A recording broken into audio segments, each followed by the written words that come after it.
말씀을 하니까 뭐 내용보다 우리 그동안 하고 싶은 얘기도 좀 나눠도 좋겠어요. 우리가 한 얘기를 했는데 이제 할 만큼 융에 대해서는 어느 정도 우리가 다른 사람들이 보통 정신분석 공부한 사람이나 상담 공부한 사람 중에 융이언이 아니고 융을 이만큼 읽는 사람이 많지 않을 거예요. 그래서 융으로부터 우리가 얻을 만한 것은 어느 정도 얻었다고 보고, 또 앞으로 우리가 계속 융에게서 가졌던 어떤 통찰들이 우리가 또 다른 쪽에 공부를 하면서 계속해서 융의 얘기를 하게 될 거예요. 왜냐하면 융과 다른 정신분석가들의 얘기들을 대비하면서 우리가 심화해 나가는 과정이니까 그렇게 이해하시고, 섭섭하지만 근데 융의 글을 다 읽으려면 우리가 평생 읽어야 되니까 우리가 그럴 수는 없고, 어느 지점에서 우리가 멈춰서 또 우리가 원래 추구하던 정신분석의 가장 기본적인 그런 텍스트들로 조금 돌아가서 또 새롭게 시작하는 과정을 가고 싶어요. 그렇게 이해하시고 오늘 수업 시작하죠. 또다시 과장해서 사람들이 무제한의 심리 만능주의에 빠지지 않는다고 전제한다면 물론 그것은 피할 수 없는 비판인 듯 여겨진다. 이 비판은 현대 심리학의 본질이자 근원이고 방법이다. 모든 인간 활동에는 선험성이 있다. 네. 그것은 정신의 타고난 전의식이자 무의식이며 개인적인 구조다. 이 전의식적인 정신, 예를 들어 신생아의 정신은 좋은 조건일 때 모든 것을 집어넣을 수 있는 그런 텅 빈 상태의 무가함이다. 그것은 매우 복잡하고 개별적으로 가장 세련되게 정해진 전제 조건인데, 그것이 아무것도 없는 무처럼 보이는 것은 우리가 그것을 직접 볼 수 없기 때문이다. 최초로 가시적인 심리적 삶이 표현되자마자 그 표현은 개인적인 특성, 즉 고유한 인격을 나타내는데 이것을 보지 않으려면 장님을 데려다 놓아야 할 것이다. 이 경우 이와 같이 개개의 사항 모두가 그것이 나타나는 순간에 처음으로 생겨난 것이라고 가정할 수 없다. 예를 들어 우리는 이미 부모의 병적인 소인에 대하여 유전지를 통한 유전을 가정한다. 간지를 앓는 어머니를 가진 아이가 간지를 앓는다고 해서 이것을 신기한 돌연변이로 간주하지 않는다. 마찬가지로 재능도 이와 같은 방식으로 대를 이어온다는 것을 알고 있다. 어미를 한 번도 보지 못해서 어미에게 배울 수 없었던 동물들이 나타내는 복잡한 본능 행위의 재출현도 같은 방식으로 설명된다. 융이 얘기하는 걸 우리가 충분히 공감할 수 있는 부분이죠. 우리가 유전학을 쭉 배워왔기 때문에. 유전이라고 하는 게 우리가 심리적으로 본다면 어떤 특정한 구체적인 심리 상태가 어떤 사람이 우울하다, 불안하다, 강박이 있다고 하는 거, 그거 자체를 타고난다고 하기보다 우울함에 빠질 수 있는 어떤 프리디스포지션이라고 그런 소인을 타고난다. 이렇게 볼 수 있겠죠. 그런데 강박이나 우울이나 이런 것들, 그런 것에 취약한 어떤 구조를 이미 타고났을 수도 있다고 보는 거죠. 그런데 환경이 아주 적절한 경우에는 이런 소인이 있지만 그런 취약한 부분이 드러나지 않고 건강하게 잘 살아낼 수도 있어요. 그렇기 때문에 이 어떤 타고난 소인과 타고난 부분과 그리고 환경의 영향을 엄밀하게 구별해낼 수는 없다고 하는 거죠. 그래서 이 끊임없이 네이처 앤드 너처 논쟁이 있어요. 타고난 것이냐 환경이냐. 그래서 그 답은 우리가 정밀하게 안다고 해도 실제 임상에서 도움이 안 돼요.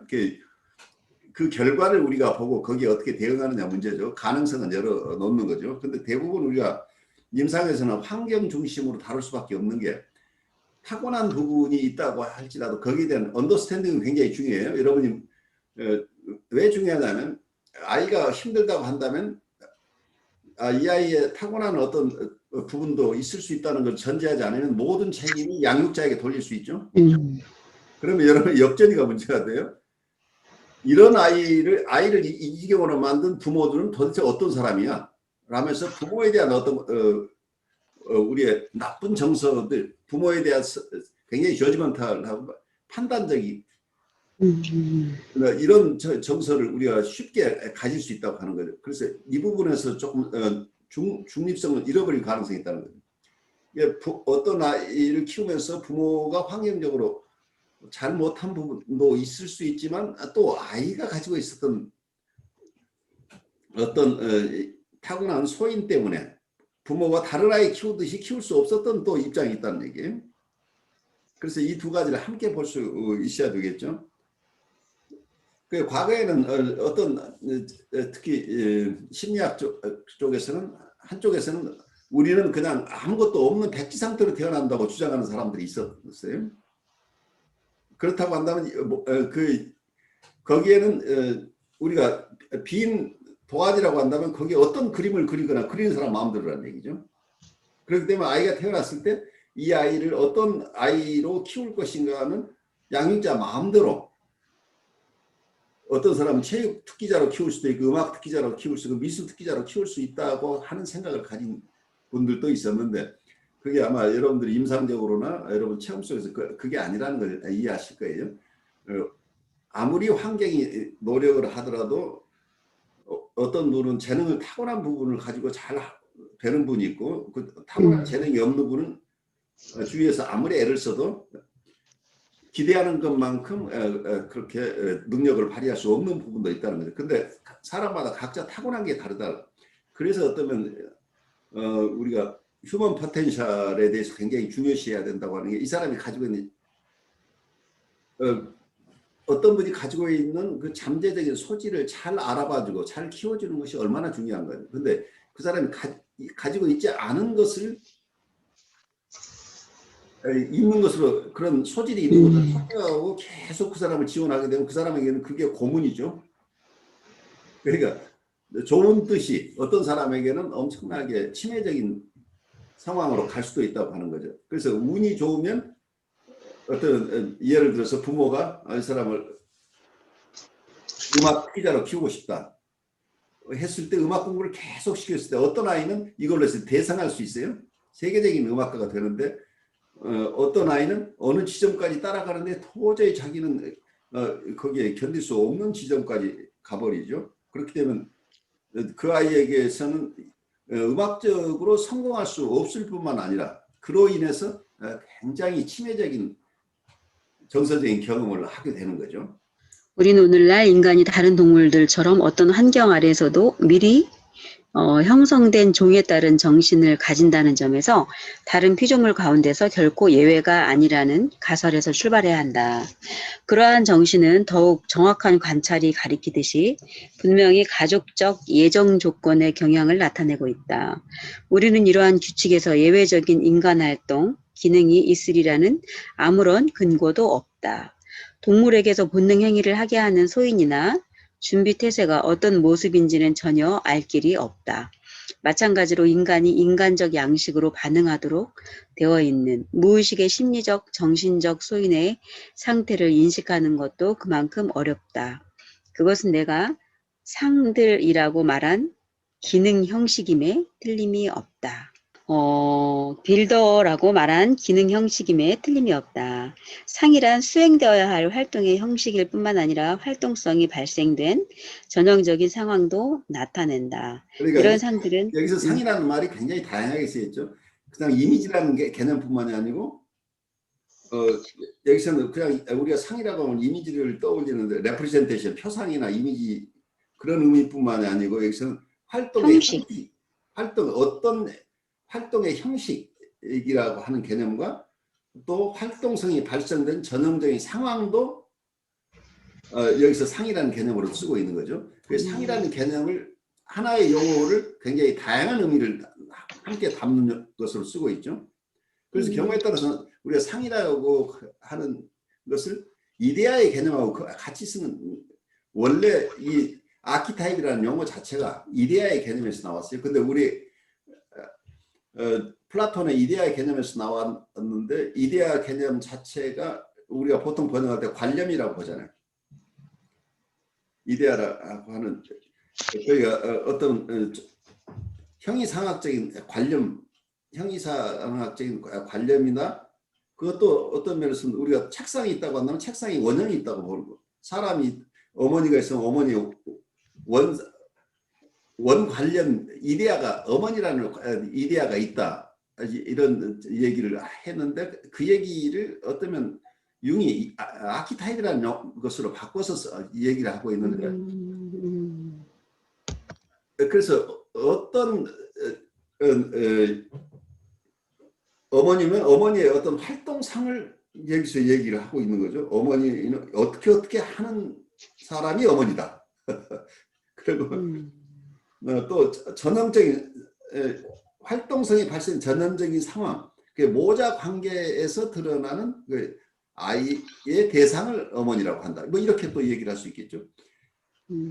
용어를 굉장히 플렉서블하게 쓰고 있기 때문에 이 용어를 쓰는 사람은 자유스럽지만 듣는 사람은 굉장히 가려서 폭넓게 이게 이해하지 않으면 지금 그 말하는 분의 의도를 잘 알아듣기 어려울 수도 있겠죠. 이런 상들은 인간이라는 종족에 고유하다는 점에서 원초적 상들이며 만약 그것이 생성된 것이라면 그 생성은 적어도 그 종족의 시작과 일치한다. 그 종족의 시작이 되면서 상들도 같이 출현했다는 그러니까 거죠. 이게 아주 고태적이라는 얘기죠. 그래서 네. 그래서 원형이라고 얘기를 하는 거죠. 네, 그러니까 인류의 시작부터 그러니까 상도 같이 나왔다는 나왔다는 건데 그게 참 쉽지 않은 얘기죠. 추상적인 얘기인데 어느 종족이라고 하지만 인류가 처음 이 지구에 출현했을 때 이미 가진 상들이냐 아니면 그 이전 동물로부터 진화돼서 인간적인 모습을 갖추는 과정이 굉장히 수없이 많은 세월이 걸렸다고 만약 진화론의 입장에서 본다고 한다면 그럼 사람이 될 무렵에 동물 시절에 가지고 있던 것에서 인간 모습을 갖추기 아주 초기에 이미 가지고 있던 것만이냐 아니면 그 인류가 상당히 진화해 오면서 어느 지점까지 형성된 것까지를 포함하느냐 이걸 우리가 고증해낼 수도 없고 쉽지 않죠. 아니면은 창조론의 또 입장에서 보면은 이게 그렇죠. 또 출처가 또 하나님이잖아요. 그렇죠.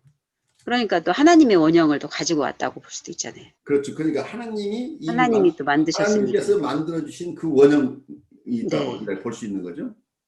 그렇죠. 그리고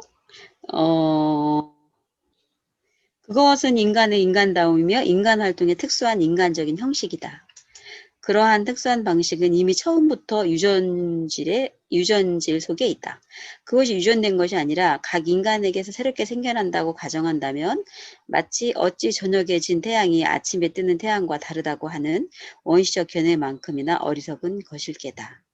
근데 이게 참 그러니까 태양은 똑같은 태양인데 그거를 날마다 뜬다고 해서 다른 태양으로 보는 다른 태양에서 태어났다고 것처럼 얘기하는데 인간의 원형은 되게 구태적이고 아주 동일하게 가지고 온 건데 그거를 어떤 거에 의해서 그게 생기기도 하고 뭐 변형이 되기도 한다고 생각한다면 그는 잘못 이해하고 있다라는 얘기. 그렇죠. 그 얘기죠. 그래가지고 뭐 원초적인 그 상들이 계속해서 다시 나타난다. 이제 이렇게 보고 있는 거죠. 아, 다시 나타난다. 새로운 게 아니라 새로운 게 그게 아니라 나타나는 거다. 이 예. 개인에게서 새로 만들어진 게 아니고 이 사람의 개인의 경험 속에서 나타난 게 아니라는 얘기. 네. 그 이미 태어날 때 먼저 탑재돼 있던 거예요. 그러니까 우리가 컴퓨터를 샀을 때 컴퓨터의 기본 오퍼레이션 시스템은 이미 깔려 있잖아요. 네. 오퍼레이팅 시스템이라고 한다면 컴퓨터 구동 프로그램은 이미 깔려 있는 상태로 샀는데 그 위에 여러 가지 응용 프로그램을 우리가 사용하고 있지만 이 컴퓨터를 사용하는 한 그 구동 프로그램은 이미 있었던 거라고 볼 수 있겠죠.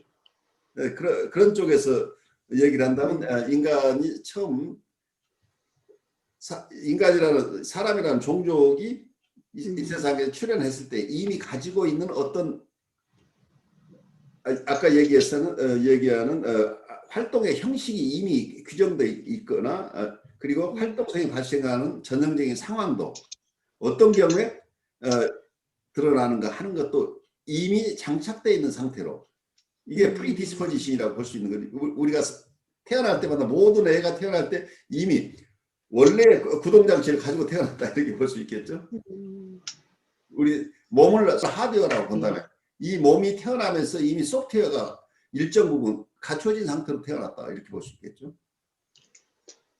그 이후에 환경과 교류하면서 여러 모습으로 드러나지만 여기에 반응하는 것도 기본적으로 장착되어 있는 그 오퍼레이션 시스템 하에서 움직이는 거기 때문에 이게 공통이다. 이제 이런, 그리고 거기에 처음부터 가지고 있었던 것을 이걸 원형이라고 얘기할 수 있다. 이런 개념을 얘기할 수 있겠죠. 네.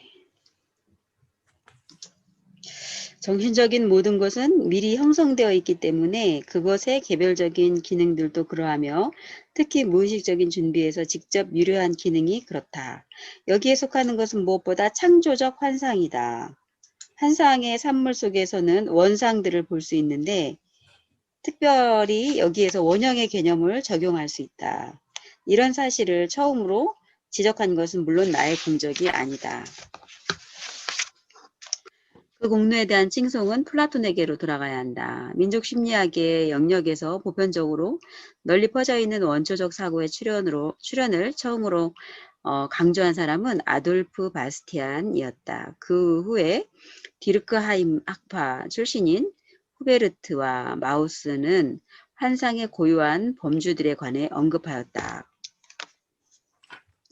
무의식적 사고 형태로 무의식적인 선 형성이 이루어진다는 사실은 심지어 헤르만 우제너조차 알고 있었다. 내가 이런 발견에서 한몫을 차지한다면 그것은 원형들이 전통, 언어, 그리고 이민을 통하여 보편적으로 전파되는 것이 결코 아니라 언제나 어디서나 저절로 다시 생겨날 수 있으며 외부로부터의 전달의 영향을 전혀 받지 않는 방식으로도 다시 생겨날 수 있다는 점을 증명한 데 있다. 우리는 그러면 이런 얘기는 칸트 얘기하고도, 칸트가 얘기 어프라이오리라는 개념, 선언적인 거가 어떤 범주론, 카테고리를 우리는 가지고 있다. 카테고리라고 하는 것도 어떤 아까 여기서 하나의 형식이죠.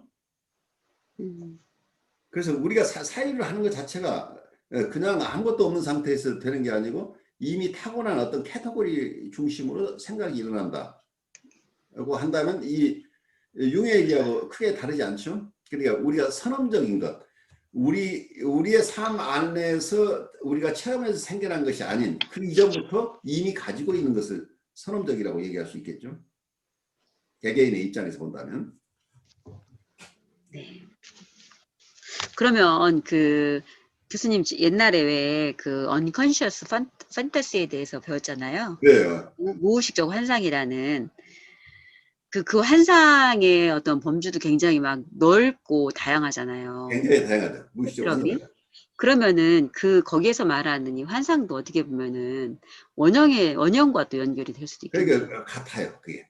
말하자면 이걸 이론을 어떻게 구성하느냐의 차이인데 어떤 프로이드가 얘기하는 인스팅트도 환상을 전제로 하는 거란 말이에요. 그러니까 어떤 면에서는 융이 지금 굉장히 다양한 얘기를 하고 있는데 프로이드의 본능 이론 속에 있는 요소 중에 하나를 분리시켜서 원형 이론을 만들었다고 볼 수도 있어요. 그런데 프로이드는 이 개념까지 포함하는 본능 개념을 이미 가지고 있었을 가능성이 있죠. 그러니까 프로이드의 본능 이론에서 나오는 게 어떤 우리의 욕동이다. 드라이브라고 하는 것이 눈에 보이지 않는 것이죠. 이것도. 예. 그러니까 원형이 눈에 보이지 않는 것과 마찬가지로 본능도 눈에 보이지 않죠. 예. 그러니까 우리가 성적 욕동이 있다, 공격적인 욕동이 있다고 할 때 이것을 어떻게 알 수 있느냐? 이걸 두 가지로 프로이드가 봤던 것은 이게 소망이라는 얘기를 쓰고 있죠. 위시. 소망으로 출현한다. 무의식 속에. 그래서 꿈 분석에서 꿈은 무엇이냐고 할 때 위시 풀필먼트라는 용어를 쓰죠. 소망 충족이라는 얘기. 그러니까 꿈에 여기서는 프로이드가 봤던 것은 본능이 발현하는 것은 소망을 통해서 드러나기 때문에 소망 자체가 여기서 드라이브 데리버티브다. 욕동 파생물이다. 욕동 파생물을 소망이라고 보는데 이 소망 속에서 소망을 중요시하면 소망 속에서도 여러 가지 판타지가 있을 수 있잖아요.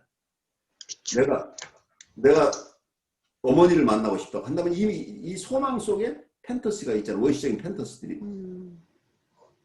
그런데 예, 이것을 멜라니 클라인 쪽에서 대상관계 이론 쪽에서는 이게 판타지 중심으로 또 이론 전개돼요. 역동 화생물이 예, 바로 무의식 속에서 판타지다. 그래서 모든 것을 판타지 중심으로 언컨셔스 판타지 중심으로 대상관계 이론 전체가 발전하죠. 그러니까 여기서 본다고 한다면 판타지라고 하는 요소가 결국 이 인스팅트 티어리에 있었고 거기서 소망이나 환상이라는 얘기를 하는데 여기서 드러나고 있는 이 환상이라는 주제는 환상 속에서는 여기서 원형의 개념과 이게 같은 내용을 서술하고 있을 가능성이 굉장히 높잖아요. 그러니까요. 그래서 어떤 멜라니 클라인의 얘기는 융의 얘기하고 같은 얘기를 하고 있을 수도 있죠. 그래서 굉장히 서로 다른 얘기가 같은데 사실은 여기 정신분석 이론가들이 같은 현상을 각각 다른 용어로 혹은 다른 어떤 맥락 속에서 설명하고 있다 이렇게 얘기할 수도 있겠죠. 네.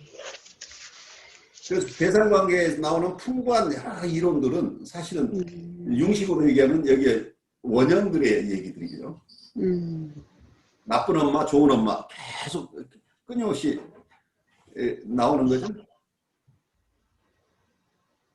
나쁜 엄마 상, 나쁜 그렇죠. 엄마 상. 나쁜 엄마 상이잖아요. 그게. 나쁜 엄마도 굉장히 다양한 모습의 나쁜 엄마가 있잖아요. 그 퍼스퀴터리 암직트라고 하는 것도 아주 박해하는 어떤 대상들이죠.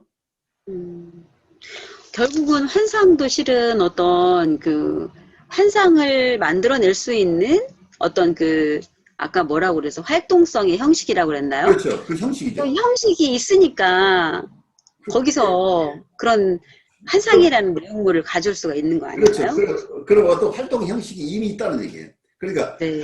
어머니 캐터고리가 있다는 얘기죠, 결국. 어머니라고 네. 한다면. 어머니 캐터고리인데 그 어머니 캐터고리가 구체적으로 특정한 어머니로 우리가 확정된 모습의 어머니를 우리가 유전받는 것은 아닌데 어머니 캐터고리를 인식할 수 있는 잠재성을 가지고 태어났다는 얘기죠. 그래서 그런데 실제 환경과 접하면서 그때 만나는 어머니가 여러 다양한 모습의 어머니들의 상과 연결되는 거죠. 이걸 어떻게 이거는 어떻게 보세요, 교수님? 좀 엉뚱한 질문일 수도 있는데, 저희 교회에 이제 아가들이 오잖아요. 네. 그 실질적으로 젖주고, 안아주고, 돌봐주고 하는 거의 다 아빠가 해주거든요? 그렇죠. 근데 얘는 엄마한테 그렇게 집착하더라고요. 그러니까 엄마한테 그렇게 그 애착이 그렇게 막 엄마한테 이렇게 있더라고요. 그래서 아니 그렇게 많은 시간과 그렇게 많은 정서적 소통을 아빠랑 하는데 어떻게 엄마한테 정말 엄마를 귀하게도 신기하게도 그렇게 엄마를 찾고 엄마한테 그렇게 이렇게 붙으려고 하고 막 애착관계를 형성하려고 하는 거 보면은 이것도 하나의 뭔가 그 모성의 원형을 찾아서 가는 거 아닐까요? 그렇죠. 그 안에 있는? 그 모성의 원형을 알아보는 거죠. 모성의 원형이 어머니에게 끌리는 거죠. 어떤 면에서. 예, 어머니한테 그렇게 끌리는 것 같더라고요. 그러니까 묘하게 어머니하고 수양 어머니를 구별해내고 있는 거죠. 아버지는 수양 어머니 기능을 잘하고 있는데 아이는 본능적으로 모성 대상이 하나가 아니라 또 하나의 모성 대상을 찾고 있는 거죠, 지금. 네, 근데 훨씬 더 진하잖아요, 어머니. 더 프리미티브하죠. 그러니까 이게 참. 경험에서 생겨나는 게 아니고 이 원인은 타고난 것이라고 하는 거예요. 이게 어떤 면에서 이게 본능적이라고 얘기를 할 수, 인스팅처하다고 볼 수 있는 거예요. 그래서 어떤 면에서 원형 이론은 본능 이론이라고 저는 느껴요. 그래서 지금 생각난 건데 이제 교수님이 이제 슈퍼비전 하실 때 네. 이제 보통 내담자가 뭐 아버지와의 관계에서 네. 뭐 갈등이 있고 뭐 아버지와의 관계를 얘기를 하면 이제 교수님은 이제 항상 그거를 아마도 어머니와의 관계가 될 것이다라고 이렇게 하셨던 것 같아요. 네, 그래서 네. 아마 이런 어떤 베이직한 어떤 관점에서 그렇게 보신 것 그 연결되는 부분이죠. 조금 약간 그때는 이해를 못했는데 그럴 수밖에 없겠구나라는 게 굉장히 좀 절절하게 이렇게 와닿는 것 같아요. 그래요. 그게 이제 우리 전 세대 분들은 이런 심리학 공부를 안 해도 이걸 잘 알았어요. 그러니까 내가 어려서 들은 얘기는 어른들끼리 하는 얘기가 어른들 상이 나잖아요.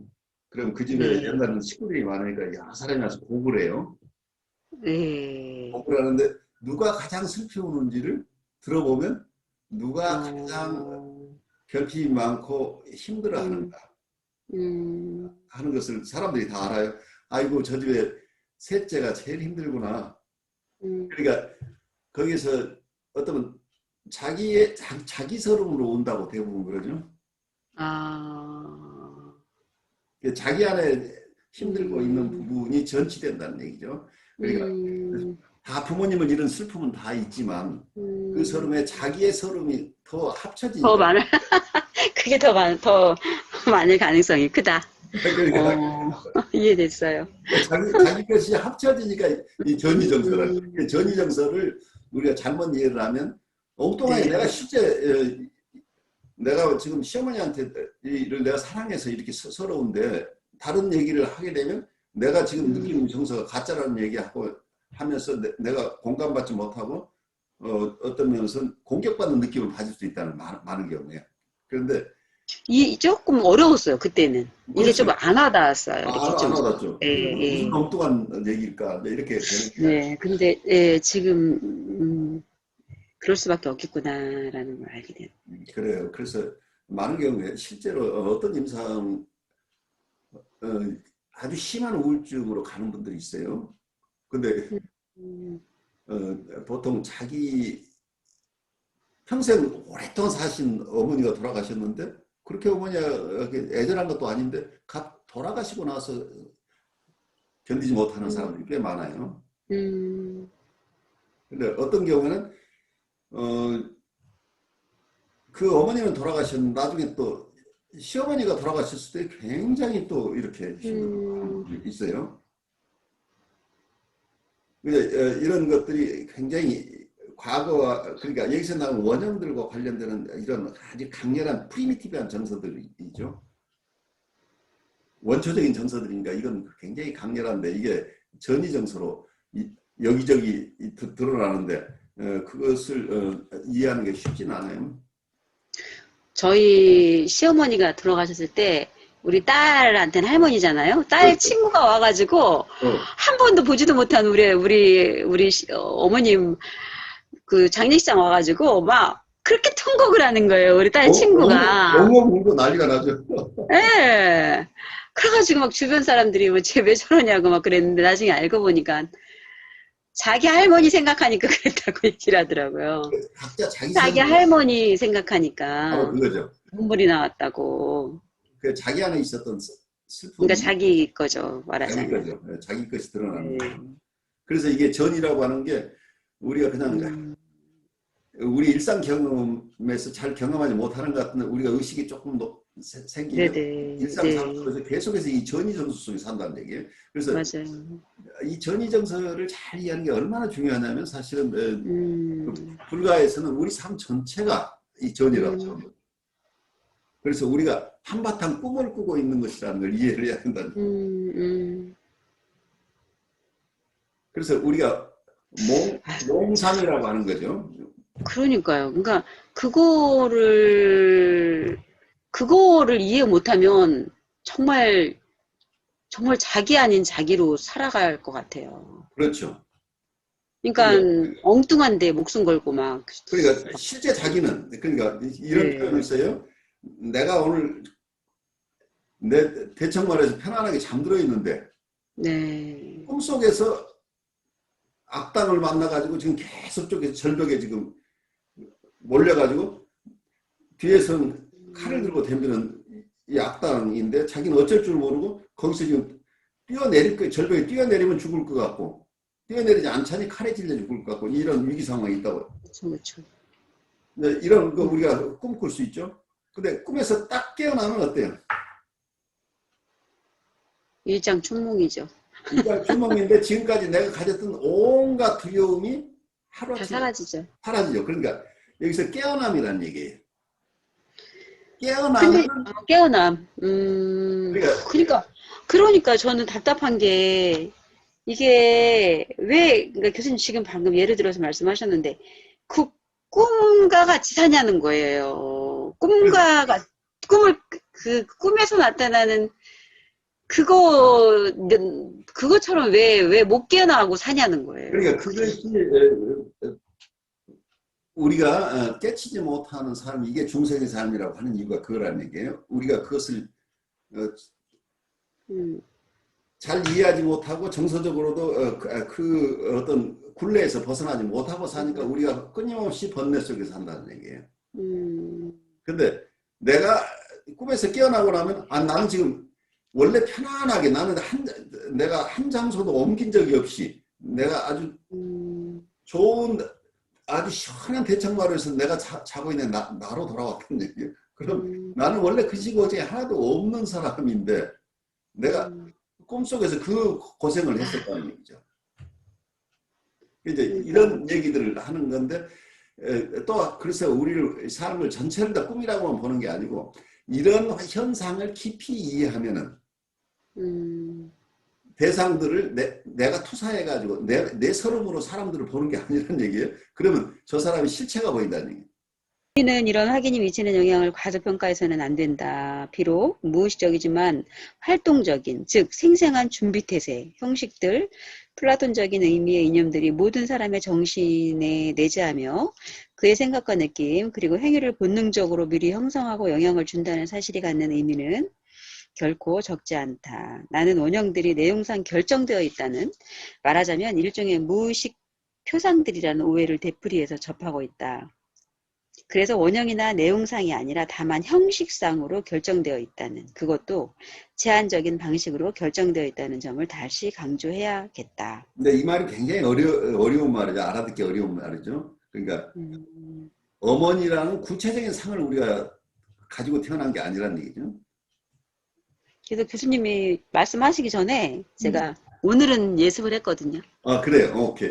오늘은 예습을 했는데 네. 교수님이 아까 하드웨어, 소프트웨어 말씀하시기 전에 제가 여기다가 예습을 하면서 내용상이 아니라 형식상으로 결정되어 있다라는 거 옆에다가 시스템적으로 하드웨어라고 소프트웨어가 아니라 하드웨어다 이렇게 그게 해놨거든요. 펌웨어라는 용어가 나와요. 네네다. 네. 펌웨어 아주 좋은 책상이에요. 그러니까 단순한 소프트웨어나 하드웨어라는 개념보다는 펌웨어라는 게 만약에 우리가 전화기를 사게 되면 전화기 속에 펌웨어가 있다고 그러죠. 펌웨어는 이걸 고칠 수 있는 게 아니라 네네. 소프트웨어인데 소프트웨어지만 하드웨어에 장착돼 있어서 그 하드웨어를 버리지 않는 한 거기는 이미 탑재되어 있는 거라는 거예요. 네. 그런 의미로 받아들인다면 굉장히 지금 적절한 얘기를 하신 거예요. 네. 그런데 그 전화기를 실제 사용하는 것은 사람들이 각각 다양하게 사용하잖아요. 사람마다 다 다르게 사용하는데 이 전화기로 할 수 있는 어떤 활동의 영역은 제한되어 있잖아요. 이미. 어떤 범주의 일을 할 수 있는지 어떤 형식의 활동들이 일어날 수 있는지 이게 이미 결정되어 있는 부분이 있다고 하는 거죠. 그것이 의식되어 의식적 경험의 자료들로 채워질 때라만 증명이 된다. 그에 반해서 그 형식은, 그러니까 내용은 원조적 상이 내용적으로 결정되어 있다는 것은 의식의 경험의 자료들로 채워질 때라만이 그게 증명이 되고, 그에 반해서 그 형식은 내가 다른 곳에서 설명했듯이 수정의 축계와 비교할 수 있는 것이다. 축계는 그 자체가 진료적 존재를 갖추지 않은 채 모액 속에서 결정의 형성을 미리 준비하고 있다. 진료적 존재는 먼저 이온들이 그 다음에 분자가 결정을 이루어가는 방식에 비로소 나타난다. 원형은 그 자체로는 텅 빈 형식상의 요소인데 그 요소는 미리 형식을 만드는 능력으로, 즉 선천적으로 주어진 관념, 형식의 가능성이다. 그러니까 아주 재밌는 얘기가 나오죠. 선천적 으로 주어진 관념 형식이다 하는 쪽에서 이데아라는 것과 아키타입이 같은 얘기라는 것이 드러나죠. 네. 그러니까 어떻게 보면은 그런 거 그러니까 신생아에게 있는 베이비한테 있는 그 인간이 평생 살아갈 수 있는 어떤 핵이잖아요. 그렇죠. 네. 그 핵을 얘기하는 거 아닐까요? 바로 그거죠. 이미 네. 타고났을 때 네네네. 어떤 환경이 주어지면 아이가 어떤 방향으로 발달할 수 있는 모든 그 잠재력을 가지고 태어났는데 그 잠재력의 내용은 나중에 드러날 때 봐야 알죠. 어떤 것들을 가지고 있는지. 그렇죠. 그게 또 양육 환경하고 맞아서 어떤 방향으로 갈지는 아무도 그래서 다 모르지만. 다른다는 거죠. 그래서 네. 그게 융이 인디비주에이션이라고 얘기를 하고 있을 수도 있고 대상화라고 하는 게 이미 잠재력이 발현된다. 그래서 휴먼 포텐셜 무브먼트가 어쩌면 미국에서도 1960년대 무렵에 굉장히 활발했는데 그래서 여러 학파에서 휴먼 포텐셜을 얘기를 해요. 정신분석뿐 아니라 여러 사회학이나 이런 쪽에서도 우리가 인간 잠재력을 길러주는 것이 굉장히 중요하다. 교육에서도 얘기를 하고 모든 영역에서 우리 휴먼 포텐셜이라는 걸 얘기를 하고 있는 거죠. 이 잠재력이라고 하는 거가 어떤 여기서 플라톤이 하는 이데아의 개념이 확장일 수도 있고 그리고 융이 얘기하는 아키타입의 확장이 될 수도 있겠죠. 그래서 우리는 이미 어떤 것을 탑재하고 태어났다고 하는 것을 우리가 수긍하지 않을 수 없어요. 적절한 예가 애완견이나 어떤 애완 고양이하고 이렇게 밀접한 정신적인 교류를 하면서 돌보는 분이 많아졌는데 그렇지만 정서적인 교류가 일어나요. 이모셔널 커뮤니케이션들이 일어나는데 그 이상 인간이 가진 어떤 기능들을 그렇죠. 아무리 우리가 애써도 이 애완견이나 애완 고양이는 사람 역할을 못하죠. 그걸 발달할 수는 없다. 사람이 될 수는 없다. 네, 네, 네. 그래서 같은 어떤 동물로 태어났지만 우리가 이 애완견이나 애완 고양이하고 다른 종으로 태어났다는 거죠. 그렇죠. 그래서 우리 아키타입이 다르다고 얘기를 할 수 있겠죠. 그런 차원에서는 교수님 진화론은이 아니면 창조론일 것 같은데요. 그럴 수도 있죠. 네, 왜냐하면 진화론은 그래도 뭐 어쨌든 뭐 이렇게 연결해서 진화했다고 본다면 각각의 다른 고유한 종에서 진화했다라는 차원이 아니라 어떤 한 종이 예를 들면 뭐 원숭이가 고릴라가 인간이 됐다 이렇게 하면은 그 원숭이 원형도 우리 안에 있어야 되잖아요. 실은. 그게 어떤 진화론 자체도 하나의 가설이라고 하는 걸 우리가 이해를 해야 그렇죠. 네.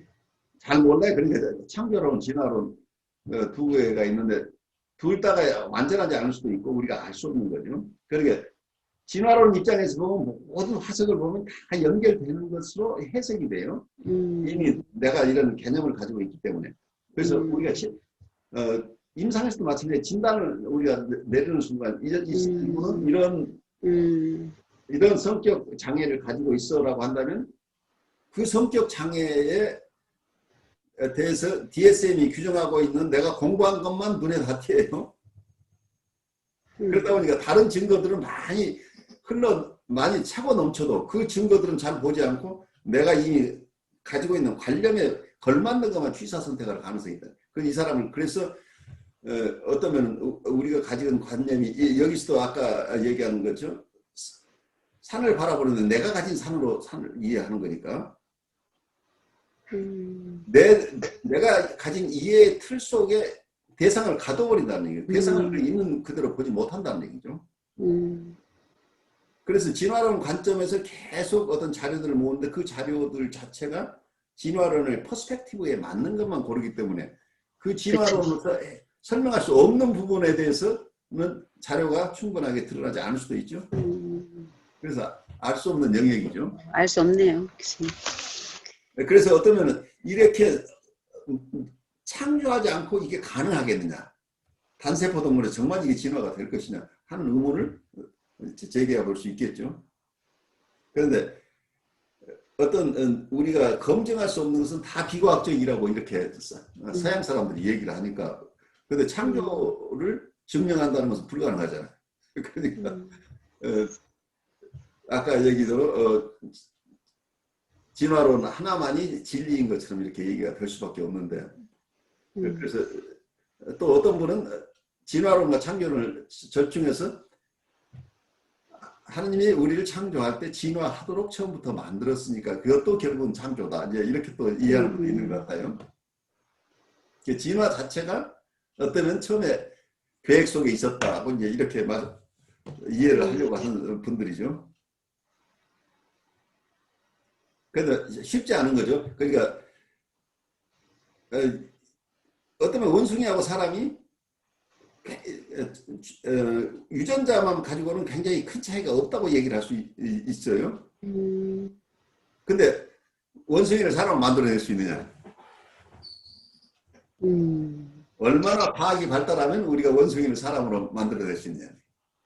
창조론에서는 진화한 것이 거꾸로 퇴행은 하지 못한다고 얘기하거든요.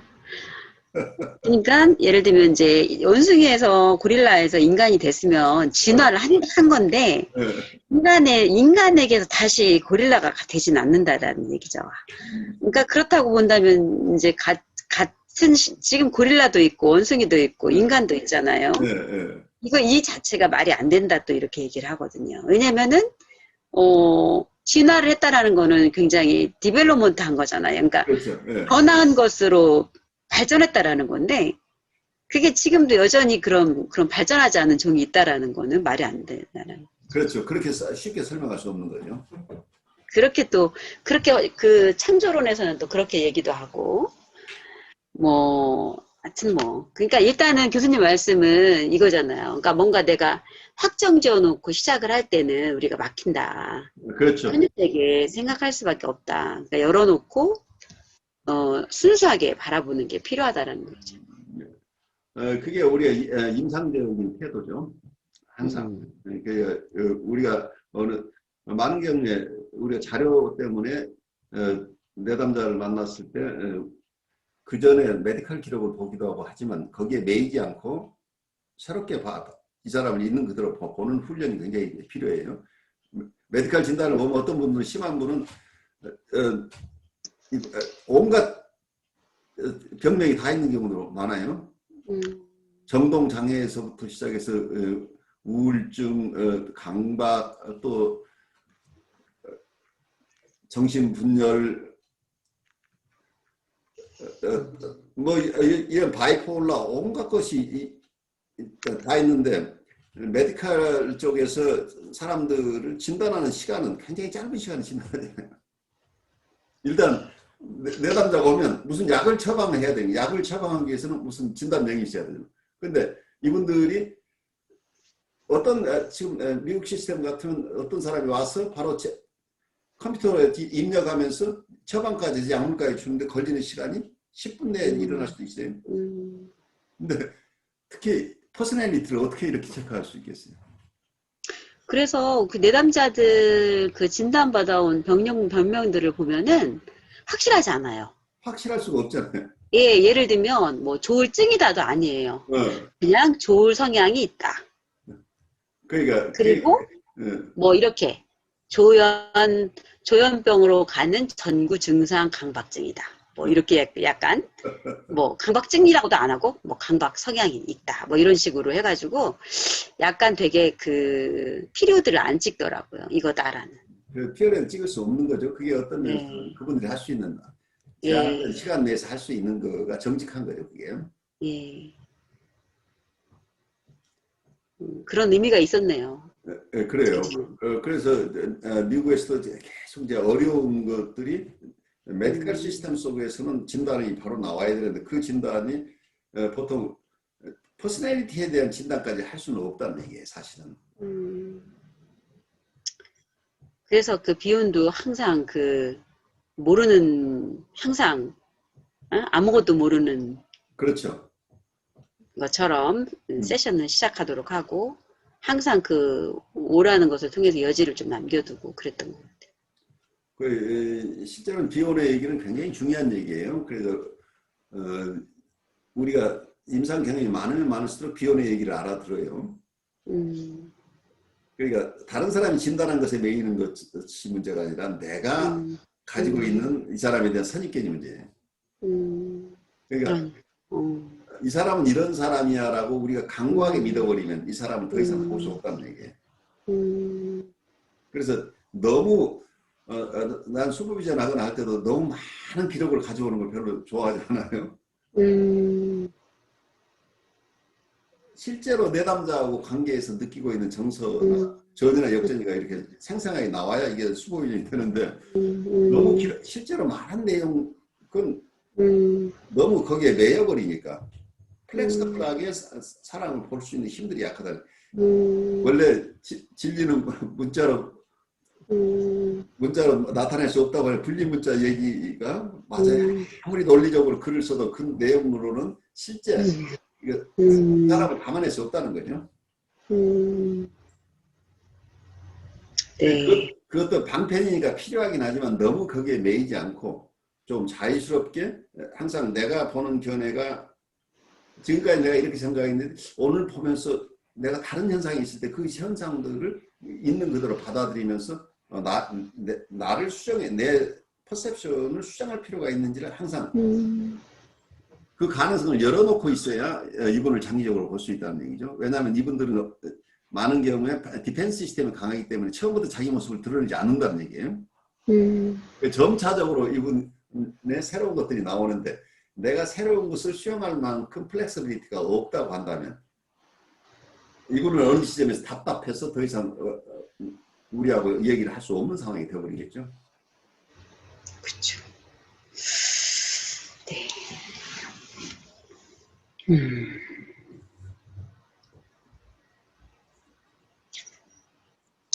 네, 계속할까요, 교수님? 네, 예. 그래서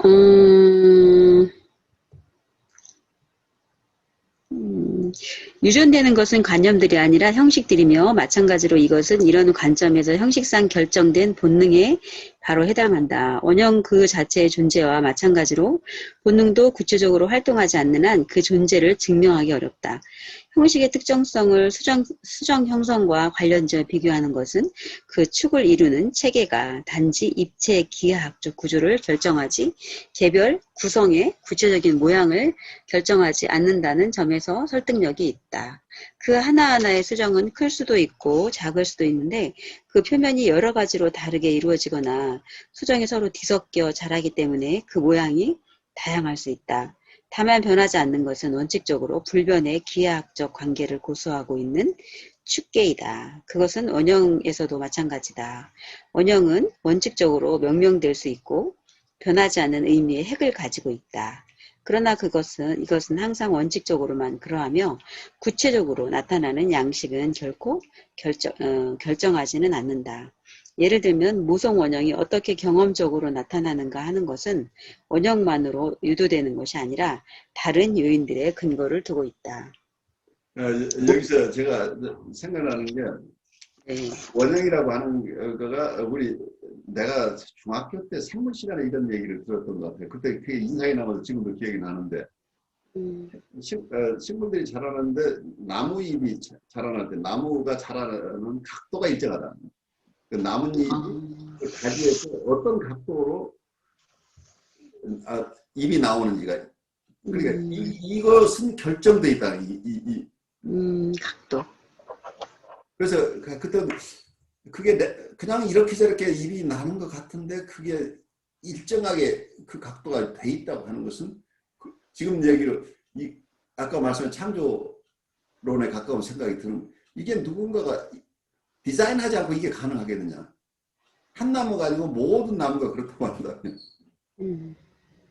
그래서 오리지널 디자인이 있어서 그 모습이 작은 나무, 큰 나무 그리고 각각 다른 나무들인데도 그 각도는 변하지 않고 있다. 그런 생각을 했던 적이 있었던 것 같아요. 지금같이 이렇게 구체적인 생각을 하면 야, 참 놀랍다 하는 생각을 했던 것 같아요.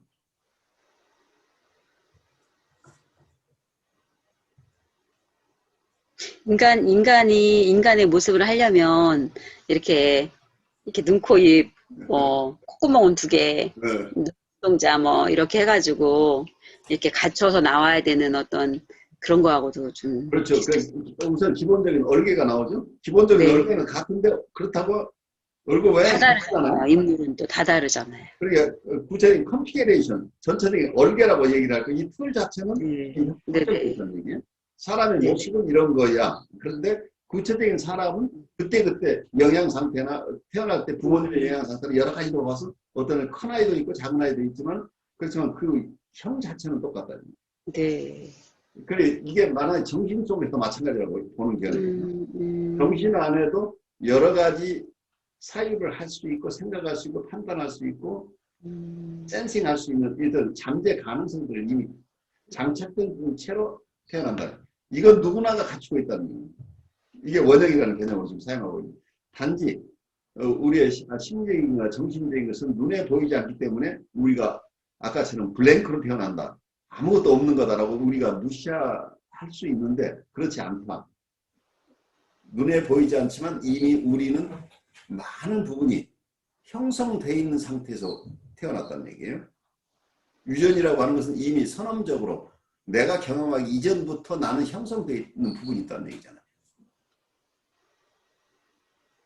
선언적이라고 하는 얘기가 그만큼 중요한 네. 얘기예요. 네. 신기한 게 저희 이제 네 자매가 있는데요. 네. 네 자매가 참 어떤 면으로는 참 성향이 정말 비슷해요. 그렇죠. 어떤 부분에서. 각자 또 개성도 다르고 뭐 성품도 다르고 또 뭐 그 다 다른데도 그 엄마 아버지가 물려주신 그 공통된 일관성 있는 그게 있어요. 그게 있죠. 그러니까. 네. 있더라고요. 굉장히 서로 다르고 서로 싸우기도 하고 뭐 서로 사는 모습이 다른데 어느 일정한 영역에 가면 이건 똑같다는 게 네, 그런 부분이 있더라고요. 참 신기하더라고요. 네. 그 어디까지 했죠?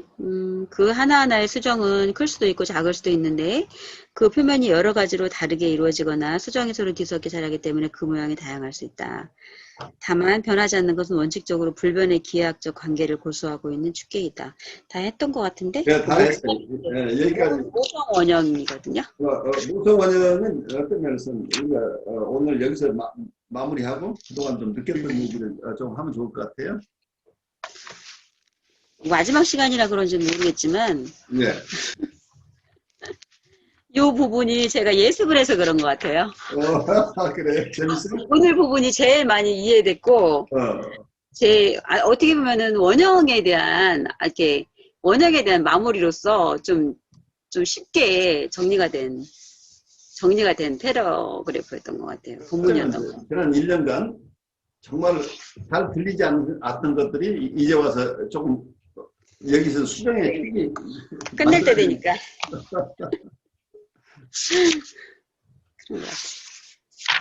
그러니까 이 원형이라는 것에 어쨌든 굉장히 그 근간이 되는 거잖아요. 아주 베이직한. 그렇죠. 인간을 이해하고 들여다보는데 정말 가장 뭔가 베이직한 골격이 되는 그런 또 부분인 아주 중요한 도구죠. 그러니까 네. 그것을 원형이라고 하는 개념을 융이 가졌지만 이 융의 개념을 프로이드도 알고 있었던 건데 각자 이런 부분을 멜라니 클라인이 가져온 부분 이런 것들이 실제 있는 현상이란 말이에요. 그러니까 실제 있는 현상을 다른 용어로 표현하고 있을 것이다 라고 본다고 한다면 그 현상에 대한 이해는 우리가 사람들을 이해하는 데 아주 필수적이라는 얘기죠. 그러면은 멜라니 클라인이 비온은 멜라니 클라인의 분석을 받았잖아요. 그렇죠. 예. 그러면은 이제 프로이트는 어떻게 보면은 융이 프로이트하고 같은 시대에 살았는데 융이 조금 젊은 세대인데 프로이드가 나의 후계자가 되라고 하는데 나는 당신의 후계자가 되는 것보다는 나의 세계를 내가 독자적으로 구축하게 나온 사람이죠. 그러니까 영향을 안 받을 수가 없었겠네요. 안 받을 수가 없죠. 그러니까 프로이드 얘기를 다 공부했어요, 융이. 그러니까 융이 프로이드의 이야기를 공부했고 또 이제 멜라니 클라인이나 비욘도 프로이트의 영향을 받았 이제 그리고 받았다고 우리한테 직접 하지만 드러내지 않지만 융을 공부했을 거란 말이에요. 예, 융의 어떤 것도 다 공부를 했을 거라는 생각이 좀 드는 거죠. 시대가. 그 시대적으로 그래 뭐 캐런 호나이나 이런 분들도 마찬가지로 그 이전에 있던 얘기들을 다 공부했고. 캐런 후네이는 언제죠, 교수님? 그분이 어떤 시대죠, 그분이 캐런 후나이가? 미국으로 건너온 게 1930년대 10년대쯤 건너오셨나? 1940. 아이고 그러면은 이분도 뭐 다 그 같은 그렇죠. 시대에 계셨던 분이네요. 그러니까 캐런 호나이의 그 이분이 어쩌면 셀프 사이클러지를 코웃이 자기가 개발했다고 하는데 사실은 리얼 셀프에 대한 얘기를 강조해서 정신분석을 새롭게 한 분이 캐런 호나이예요. 참자기. 그렇죠. 참자기 얘기. 그런데 셀프 리얼라이제이션이라는 개념을 가져온 건 융이에요. 또 셀프 리얼라이즈는요?